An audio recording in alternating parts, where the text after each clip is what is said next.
up, everybody? Brian Tong here, and this is my Galaxy S21 Ultra 5G review. And there is no doubt Samsung has put everything they possibly can in this new S21 Ultra. Our phones, they become our camera, and cameras are always important, but this year it just really stands out for me on the S21 Ultra, from its design to its functionality. And I won't be covering every single aspect of this phone in this review, but this is all the big stuff that matters. So let's start off with the design of their new flagship phone, and this is a review unit that Samsung sent me. And during their keynote, they spent almost 3 minutes talking about Phantom Black. Some people made fun of it because, hey, black is black, but oh my gosh, look at this thing. I love it in person. It has this, slate black design. It just looks awesome. And even in the dark, it kind of just literally disappears into the night. And, they also integrated this quad camera into the edge of the design in a seamless way to incorporate it. It looks just so much better compared to the previous S20 Ultra design. Samsung calls it contour cut. I just call this thing gorgeous. And yes, there's still a bump, but I've never complained about the camera bump on any phone as long as it gives us more powerful functionality, and this camera absolutely does. Now, it's easier and more comfortable to hold in one hand because of its narrower body and curved edges compared to the iPhone 12 Pro Max's boxier edges, even if the S21 Ultra 5G is 0.1 inches larger in screen size. And I only bring that up because that's the phone that many people will want to kind of initially compare this to. It has its QHD Plus AMOLED 2X display. This looks as vibrant as ever with a variable 120 Hz refresh rate that automatically changes from 10 Hz to 120 Hz depending on what type of content is being displayed. Social media uses less, video or even playing games has a higher refresh rate. It also has an even higher peak brightness at 1,500 nits. That's compared to the previous S20 Ultra of 1,400. And I still choose to change the display setting to natural over vivid, which can be tweaked because I think that in vivid, the display just tends to pop too much. Things look oversaturated and the colors do jump off the screen, but it just doesn't look as natural. Now, this is still using Gorilla Glass Victus, but the display tech that I could instantly tell the difference when I felt it and picked it up is the new in-display fingerprint scanner that is the second generation ultrasonic fingerprint sensor from Qualcomm. Right when I picked it up, it felt different. Before Qualcomm even revealed that their new sensor was out, and it has a larger detection area, it captures more biometric data, and it's 50% faster than last year's model. And this is really, to me, how fast and accurate an in-display fingerprint reader should be, and it really just sets the standard as the best on the market today. Now, the Snapdragon 888 is a 5nm chip that brings more performance and less power usage, and also integrates the 5G modem in it, so it doesn't consume as much power. I gotta tell you though, this thing is fast and smooth.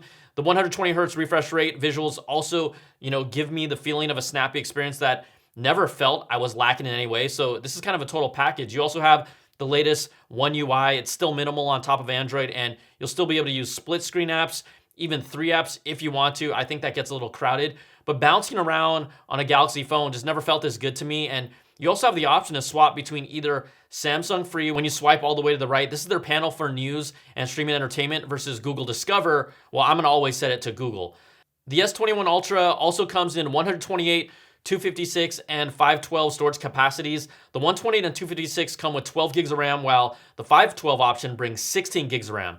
Now, one of the major subtractions, there's no longer an expandable memory card slot, really one of the staples of a Galaxy phone and other Android phones, and really kind of a big reason why people stick with the Galaxy.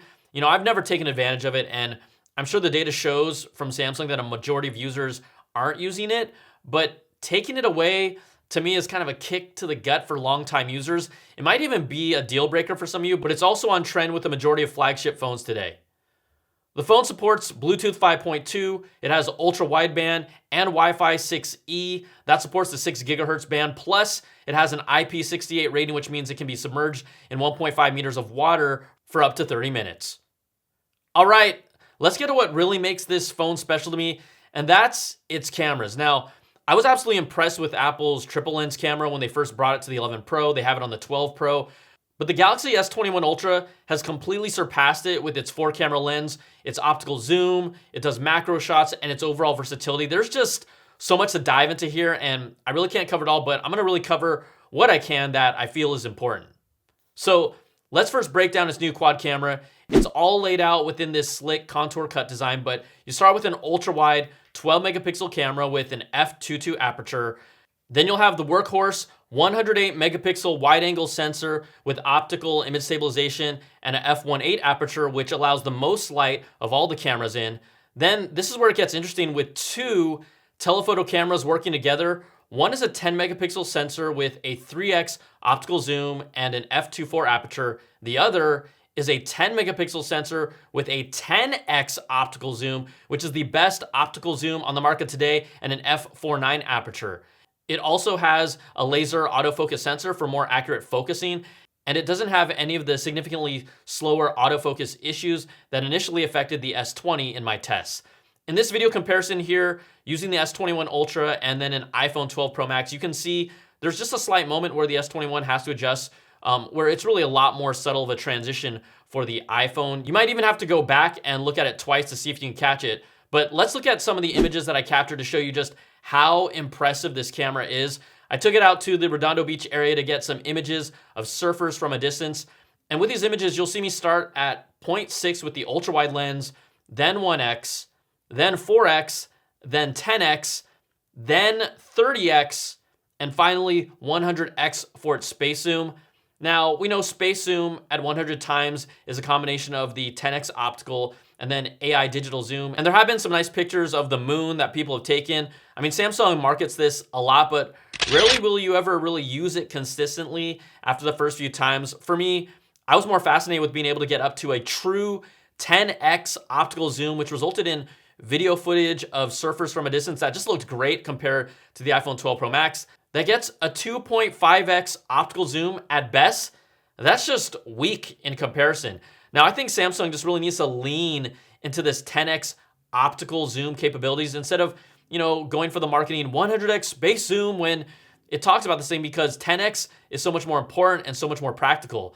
Now, I can even imagine at sporting events when we can return to them, the S21 Ultra would absolutely be my phone of choice. I mean, it wouldn't even be close. And if you look at here, each of the four lenses can also shoot up to 4K at 60 frames per second, while the wide camera can go up to 8K at 24 frames per second.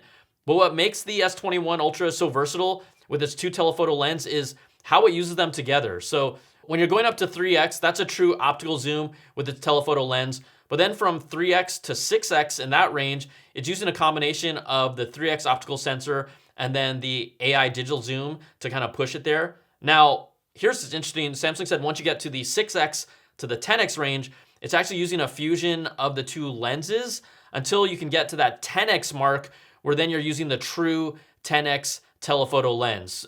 Obviously, anything after that, if you're talking about 30x or the 100x space zoom, is using AI digital zoom in combination with the optical zoom. But that's just really a more in-depth explanation to tell you how it works. But bottom line, when you're using this thing, you don't have to think about it. It just works great. So look, you might think this is already a super versatile quad camera, but it also then brings macro shots. So if an object is detected by the laser autofocus to be within 30 centimeters of the camera, it switches over to the 12 megapixel ultra wide lens to give you an extreme close-up up to 5 centimeters away in distance. And I put this to the test with an up-close look at the best poke that you can find around here. Shout out to Just Poke. And you can see the difference between the S21 Ultra 5G versus the iPhone 12 Pro Max. It's not even close here. And then again, let's look at this flower, right? I used the macro shot, held them both up the same distance from the flower. You can clearly see how much more details in the S21 Ultra. This is not even a contest when it comes to this. Now, there's also a new shooting mode called Director's View that lets you preview the wide, ultra wide, and zoom lens and then change between them on the fly. You can use the front-facing camera as like a picture-in-picture version for this, or even do split screen. And this can all be done for landscape or vertical video. It's just a new way of storytelling directly on the camera, and the interface is super smooth and similar to what the Filmic Pro app can do, but it's all built into Samsung's camera app.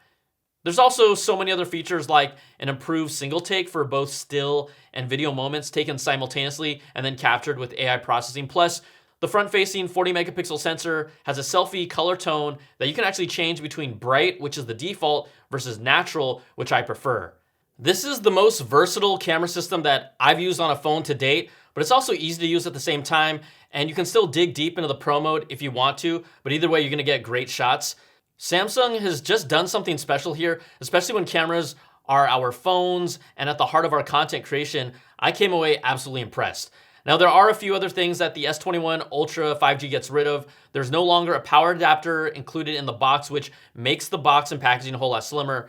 And yes, we know Samsung teased Apple about taking away the power adapter, and then they did it within a year themselves. I mean, that didn't look good, but I will say at least it makes a little more sense for them to do it when they've had a USB-C power adapter included for the past few years with their phones that support charging their phones at the maximum wattage. Compare that to Apple, who removed their power adapter, but then included a new cable that isn't compatible with any of their previous phone chargers. And then you still need to buy a new power adapter to get the highest charging capability. Now, the other feature removed, Samsung Pay will no longer support magnetic secure transmission, or MST for short. This allows you to pay at terminals that don't support NFC payments by generating a magnetic signal similar to that of a traditional payment card when you swipe it. But earlier devices that support the feature will still work with MST, but future devices will no longer have MST according to Samsung. The S21 Ultra is where it starts. So several features that were key differentiators are no longer part of the Galaxy lineup, but it will also be bringing something new to the S21 Ultra that has never happened before: S Pen compatibility. So you will now be able to use the S Pen or other compatible styluses from previous Galaxy Notes, even third-party ones, with the S21 Ultra. On launch, it will support all the writing capabilities you expect, but Bluetooth functionality like using it as a remote for photos or its wireless Jedi-like gestures that we've seen will not work on launch, but they are expected to be coming in a future release. So at the moment, the S Pen and early styluses will only be compatible with its writing features. Now, they're also selling a new S Pen for the S21 Ultra that will have the same 9 millisecond latency, but again, only compatible with writing capabilities for now. A new S Pen Pro will be released later in the year, but there's no price or release date for that yet. And this doesn't mean that the Note lineup is dead. I mean, at least not to me. I really think that, they're at least just bringing more functionality to the Galaxy S lineup. And I'm honestly not a stylus user with my phone. I've said this before. I've tried, but it's never stuck with me. So I'm not really the target user for this, but I'd love to hear if any of you find the S21 Ultra with an S Pen more appealing, maybe even to the point where you'd leave the Note family, or you're just still fine sticking with the Galaxy Note lineup. Now, battery capacity brings the same 5,000 milliampere hour battery as the S20, and I've easily been able to get through a full day with as much as 30% battery left. I know that our usage patterns are different since we are staying at home more, and that's all I can really use as a reference right now. But even on my long days testing this, using the cameras throughout the day, I still had about 20% juice left at the end. So the battery has been impressive, and the Snapdragon 888 clearly helps out with that. The Galaxy S21 Ultra 5G retails for $1,199 for its base model with 128 gigs of storage. That's $100 more than the iPhone 12 Pro Max with 128 gigs of storage. So we're talking about a $1,200 phone before adding any extra storage space, but they have really thrown the top specs of this device with truly a best-in-class camera system for 2021 that is going to be really hard to beat. Now, if you pre-order by January 28th on Samsung.com, they'll try to help out by giving you a $200 Samsung credit to use on phone accessories, bundles, or even products like Samsung TVs. Plus, you'll get a free Bluetooth Galaxy Smart Tag that's a $29.99 value to use to track an item in case it gets lost. Now, the Galaxy S21 Ultra 5G, this is one of the best high-end Galaxy phones that I can remember in a long time because it stands out with this new elegant design. It's got stellar performance thanks to the Snapdragon 888. Its fingerprint sensor and screen is top of the line. Its top-tier quad camera system is top of the line. Plus, then you also have the option for an S Pen. You're also paying for what you get at its $1,200 starting price point. But the dreamer in me is already looking ahead and saying to myself, I can't wait until they put this amazing camera system and get it to the point where it's small enough to fit into the entry-level S21. Well, we're not there yet, but if you're in the Samsung ecosystem and you're ready to upgrade and you can live with the removal of the SD card expansion slot and no more Samsung Pay MST, I think this is an absolute no-brainer. Even if you're not, this is a phone that might actually make you consider switching over. I don't say that often. I don't even say that year to year, but it's that good to me. And I know that it's early in the year, but the S21 Ultra 5G is easily going to be one of the best phones of the year, and it's going to be a pretty hard one to top.